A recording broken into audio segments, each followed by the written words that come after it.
It's me Ajay and you are watching Ajay tutorial. Today students we are going to talk about electronic configuration of D block elements, and we are going to put more focus on first transition series, that is from scandium to zinc. Okay, तो आज configuration सीखेंगे हम लोग कि scandium से लेकर zinc तक जो एलिमेंट्स हैं अपने फर्स्ट ट्रांजिशन सीरीज़ में। फर्स्ट ट्रांजिशन सीरीज़ को स्टूडेंट्स 3D सीरीज़ भी कहा जाता है। और सबसे पहले तो डी ब्लॉक की जो कॉन्फ़िगरेशन होती है, जनरल कॉन्फ़िगरेशन होती है, आपको पता होनी चाहिए। डी ब्लॉक में जो जनरल कॉन्फ़िगरेशन हम लोग लिखते हैं वो स्टूडेंट्स होती है n-1d, ठीक है, n-1d। और जो डी में इलेक्ट्रॉन्स आते हैं स्टूडेंट्स वो 1 से लेकर के 10 तक आते हैं। और ns जो ऑर्बिटल होता है इसमें इलेक्ट्रॉन 1 से लेकर के 2 तक हो सकते हैं, ठीक है। तो ये तो एक जनरल कॉन्फ़िगरेशन है डी ब्लॉक की, लेकिन हमें बात करनी है स्कैंडियम से लेकर जिंक तक की। तो स्टूडेंट्स इसमें स्कैंडियम में अब लिखोगे कॉन्फ़िगरेशन। सबसे पहले फिल करेंगे 1s2, उसके बाद 2s2, 2p6, 3s2, 3p6। 3p6 के पर आने पर थोड़ा वेट कर लेंगे, रुक जाएंगे, यहाँ तक आर्गन है। उसके बाद लिख लेंगे 3d और 4s, ठीक है स्टूडेंट्स। यहाँ तक बहुत आसान तरीका बता रहा हूँ मैं आपको। यहाँ से लेकर यहाँ तक तो आर्गन हो गया, 80 नंबर पे आता है आर्गन। और 2 भर लेंगे इलेक्ट्रॉन हम s में, 20 हो गया। और एक आ जाएगा अपना डी में इलेक्ट्रॉन, तो ये 21 हो गया, ठीक है। अगर शॉर्ट में लिखना चाहें, शॉर्ट में कन्फिग्रेशन लिखना चाहें नोबल गैस के टर्म्स में, तो हम ऐसे भी लिख सकते हैं आर्गन और 3d 4s। आर्गन तक कितना हो गया, 18 हो गया है। और 4s में 2 कितना हो गया, 20 हो गया। और 1 में 21 हो गया, ठीक है।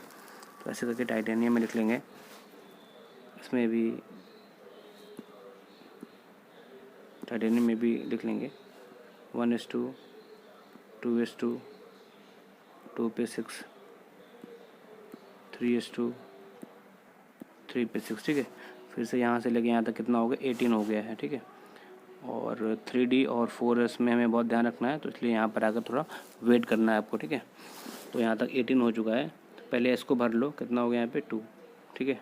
20 हो गया और 2 और लगा दो यहाँ पे, तो हो गया 22, ठीक है। अब इसको शॉर्ट में अगर लिखना चाहते हैं तो ये भी शॉर्ट में हो जाएगा। तो क्या लिख लेंगे, इसे आर्गन लिख लेंगे और 3d कर लीजिए यहाँ पर आ गया आपका 4s। तो यहाँ तक तो 18 हो चुका है। 2 कितना हो गया, 20 हो गया और 2 22। तो शॉर्ट में भी आराम से लिख सकते हैं, लेकिन कोशिश करें कि आपको कंप्लीट कॉन्फ़िगरेशन पता होनी चाहिए। ना come to vanadium, that is atomic number of vanadium is 23, 1s2, 2s2, 2p6, 3s2, 3p6, 3d और 4s पे आकर के थोड़ा सा वेट कर लेंगे। यहाँ तक कितना हो चुका है, 18 हो चुका है। Then 20 and 3 23। और शॉर्ट में लिखोगे तो कैसे हो जाएगा, आर्गन हो जाएगा 3d 4s 2 और यहाँ पर आ जाएगा 3, ठीक है। क्रोमियम में याद रखो इसमें एक्सेप्शन है, तो उसमें देखो क्या एक्सेप्शन है, 1s2, 2s2, 2p6, 3s2, 3p6, 3d 4s, ठीक है। तो क्रोमियम में यहाँ से लेके यहाँ तक कितना है, या तो 18 हो गया। अब 18 के बाद में आप लोग क्या करोगे, यहाँ पे लिखोगे 2 20 और यहाँ हो गया 4 24, है ना। लेकिन ये जो कॉन्फ़िगरेशन होती है ये गलत है, रॉन्ग माना जाता है इसको। यहाँ पर जो डी ऑर्बिटल है इसको आपको हाफ फिल्ड करना है, ठीक है। और डी ऑर्बिटल को हाफ फिल्ड करने के लिए हमें इलेक्ट्रॉन एस में कितने करने पड़ेंगे, 1 यहाँ पे 1 कर लेंगे और यहाँ पे कर देंगे 5। इससे डी ऑर्बिटल जो है हाफ फिल्ड हो जाएगा। और हाफ फिल्ड ऑर्बिटल्स की स्टेबिलिटी ज़्यादा होती है, तभी ऐसा किया जाता है इसमें। और अगर शॉर्ट में लिखना चाहें तो इसको शॉर्ट में कर लेंगे, आर्गन कर लेंगे और 3d में और 4s में यहाँ तक 18 हो गया। 20 सॉरी इसमें वही देखो वही चीज़ गड़बड़ हो गई। एस में आपको करना है 1 और डी में आपको कर लेना है 5, ठीक है। बाकी तो सेम बाकी रहेगा आगे। मैंगनीज़ में कोई दिक्कत नहीं है, तो 1s2, 2s2, 2p6, 3s2, 3p6, 3d और 4s में आपको ध्यान रखना है। यहाँ से यहाँ तक कितना हो गया 18 हो गया है, और 2 यहाँ पे कितना 20 हो गया, और 5 तो 25 हो गया। तो मैंगनीज में कोई दिक्कत नहीं है, आराम से लिख लेंगे। शॉर्ट में लिखेंगे तो आर्गन हो जाएगा, और 3d में कितने आ गए 5 इलेक्ट्रॉन्स आ गए हैं, और 4s में कितने आ चुके हैं अपने इलेक्ट्रॉन्स 2 आ चुके हैं। ठीक है, तो अब मैं कंप्लीट कॉन्फ़िगरेशन नहीं लिख रहा हूँ, आप लिखना सीख गए होंगे यहाँ से लेके आर्गन तक 3p तक सबको याद हो गई होगी। तो शॉर्ट में मैं लिख दे रहा हूँ केवल। तो आर्गन 26 नंबर पे आता है, सॉरी ये आपका आयरन जो है, आर्गन नहीं, आर्गन तो 18 पे आता है, आयरन 26 नंबर पे आ रहा है, लेकिन उससे पहले जो नोबल गैस आ रही है वो कौन सी, वो आर्गन है। तो आर्गन आता है 18 नंबर पर, और ये लिखा मैंने 3d और ये लिखा मैंने 4s। ठीक है, यहाँ तक कितना हो गया 18 हो गया, और 2 20 और ये 6 26। ठीक है, ऐसे करके लिख लेंगे। कोबाल्ट में भी 27 नंबर पे आ रहा है, तो पहले लिख लेंगे आर्गन, नोबल गैस है, और 3d और 4s। यहाँ तक कितना हो गया आर्गन तक 18 और 2 20 और 7 कितना हो गया 27। और निकल में आ जाओ तो सेम वही है, आर्गन लिखा, 3d ऑर्बिटल लिखा हमने, 4s लिखा, तो यहाँ पर कितना हो गया 20 है ना, आर्गन 18 और 2 20 और यहाँ पर 8 28। अब कॉपर में अगर आएंगे तो कॉपर में भी स्टूडेंट्स एक्सेप्शन है, तो ध्यान रखेंगे इसमें भी। आर्गन कितना हो गया 18 हो गया है, और यहाँ पर कितना 2 कर लेंगे 20 हो गया, और 9 है ना 29, लेकिन ये गलत है। ठीक है, इसको आप एग्ज़ाम में ऐसा नहीं लिखेंगे। एग्ज़ाम में जब कॉन्फ़िगरेशन लिखेंगे तो आपको याद रखना है कि यहाँ पर हम कम कर लेंगे 1 कर लेंगे, और यहाँ पे कर लेंगे 10। मतलब कॉपर में भी हमें ऑर्बिटल को फुल फिल कर लेना है। इसमें क्रोमियम में हाफ फिल्ड किया था, यहाँ पे फुल फिल कर लेंगे। और जिंक में कोई दिक्कत नहीं है, आर्गन 3d और 4s। ठीक है, आर्गन तक कितना हो गया 18 हो गया, 2 20 हो गया, और 10 30 हो गया। तो students, in this way you have to write the electronic configuration of the first transition series which is also known as 3d series और फर्स्ट ट्रांजिशन सीरीज। ठीक है students, then one more thing, you can say most important thing, कि कई बार हमसे पूछा जाएगा exam में कि राइट कॉन्फ़िगरेशन ऑफ Cr3+, ये पूछा जाता है। ठीक है, तो जब कभी भी कॉन्फ़िगरेशन आयन की लिखेंगे, ये आयन है, ठीक है, क्रोमियम आयन, तो सबसे पहले तो हमें कॉन्फ़िगरेशन आर्गन की पता होनी चाहिए। कॉन्फ़िगरेशन क्या थी आर्गन की, कॉन्फ़िगरेशन जब हमने आर्गन की लिखी थी ऊपर, तो 4s यहाँ पे 1 लिखा था, और यहाँ पे लिखा हुआ था कितना 5। ठीक है ना, ठीक है। लेकिन अभी मुझे क्रोमियम में से इलेक्ट्रॉन्स कितने निकालने, 3 इलेक्ट्रॉन्स मुझे रिमूव करने हैं, किसमें से, क्रोमियम में से। तो पहला इलेक्ट्रॉन मैं निकालूंगा कहाँ से, s में से निकालूंगा। Always remember this thing that first electron you will remove from s orbital. ठीक है स्टूडेंट्स, तो ध्यान रखो कि यहाँ पर पहले कितने थे 5 थे, और s में कितने थे 1 थे।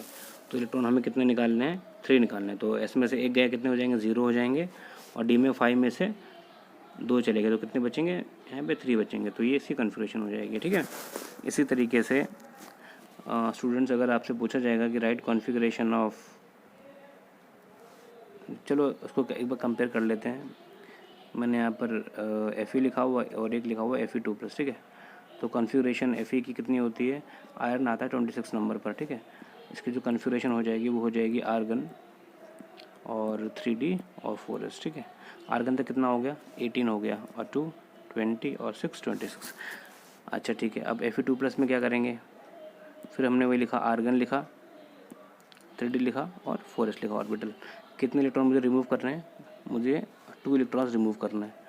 तो वो तो बहुत ही सिंपल है, 2 इलेक्ट्रॉन सबसे पहले कहाँ से निकाल लेंगे हम लोग, s में से निकाल लेंगे। तो s में हो जाएंगे 0, और d में कोई फ़र्क नहीं पड़ेगा, तो d में रहेंगे 6 अभी भी। कितना आसान है, देख लीजिए इसको। ठीक है, इसी तरीके से स्टूडेंट्स, हम अगर कॉपर की कन्फ्यूजन देखें, कॉपर में सभी को मालूम है 29 नंबर पे आ रहा था कॉपर, और इसमें जो कन्फ्यूजन हमने लिखी थी, आर्गन और 3d को हमने पूरा भरा था, और 4s में कितने थे 1 कर लिए थे। ठीक है, अगर हमसे एग्ज़ाम में पूछा जाएगा कि the right configuration of Cu2+, copper 2+ की कन्फ्यूजन लिखो। ठीक है, तो ये तो हो गया अपना आर्गन, और ये रहा 3d ऑर्बिटल और ये रहा 4s ऑर्बिटल। तो हमें इलेक्ट्रॉन कितने निकालने हैं, 2 इलेक्ट्रॉन्स रिमूव करने हैं हमें। तो 1 इलेक्ट्रॉन तो हम एस से निकाल लेंगे तो इसमें 0 हो जाएंगे, और एक और निकालना है तो डी में से निकालेंगे तो कितने हो जाएंगे, 9 हो जाएंगे। ठीक है, तो ये कॉन्फ़िगरेशन हो जाएगी कॉपर आयन की। सो स्टूडेंट्स, आज हमने सीखा कि how to write the configuration of first transition series और 3D series, and also we have also learn that how to write the electronic configuration for ions. Okay, उसके बाद में एक चीज़ और आपको इम्पोर्टेंट बता दूं मैं। सो स्टूडेंट्स, एक और इम्पॉर्टेंट क्वेश्चन है इसी टॉपिक में। एग्ज़ाम में हमसे पूछा जाता है कि ये जो डी ब्लॉक एलिमेंट्स हैं, इसमें जो जिंक, कैडमियम और मरकरी, ये जो 3 एलिमेंट्स हैं, इनको हम ट्रांजिशन एलिमेंट्स नहीं मानते हैं। ठीक है, तो एग्ज़ाम में क्वेश्चन आता है that why zinc, cadmium and mercury are not considered as transition elements. तो जिंक, कैडमियम और मरकरी को ट्रांजिशन एलिमेंट क्यों नहीं मानते हैं, ये तो बताएंगे आपको बाद में। पहले आप समझ लो कि जो ट्रांजिशन एलिमेंट्स उसकी डेफिनेशन क्या है। ठीक है स्टूडेंट्स, तो सबसे पहले बात है कि ट्रांजिशन एलिमेंट्स उनको कहा जाता है जिनका जो डी ऑर्बिटल है वो पार्शियली फिल्ड होना चाहिए। ठीक है, पार्शियली फिल्ड डी ऑर्बिटल होना चाहिए, या आप कहते हैं कि जो डी ऑर्बिटल है वो कम्प्लीटली भरा हुआ नहीं होना चाहिए। ठीक है, तो इसकी डेफिनेशन आप नोट कर लो। Those elements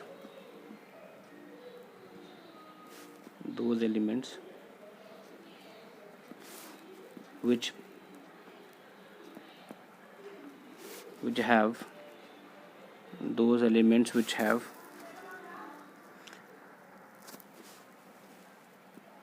incomplete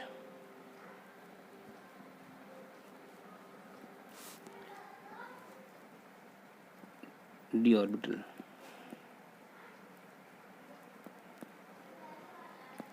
those elements which have incomplete d orbital, or you can say partially filled d orbital, ठीक है, in their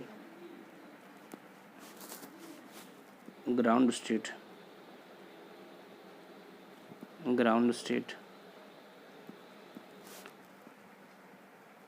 or in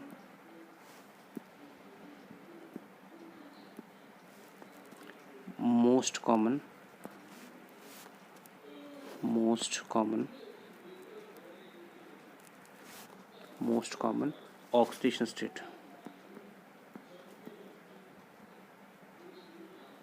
oxidation state. तो ये डेफिनेशन है ट्रांजिशन एलिमेंट्स की। मतलब ऐसे एलिमेंट्स को ट्रांजिशन एलिमेंट्स माना जाएगा जिनका डी ऑर्बिटल कैसा हो स्टूडेंट्स, इनकम्प्लीट हो। कैसा हो, इनकम्प्लीट हो। ऐसा या तो ग्राउंड स्टेट में हो, या मोस्ट कॉमन ऑक्सीडेशन स्टेट में हो।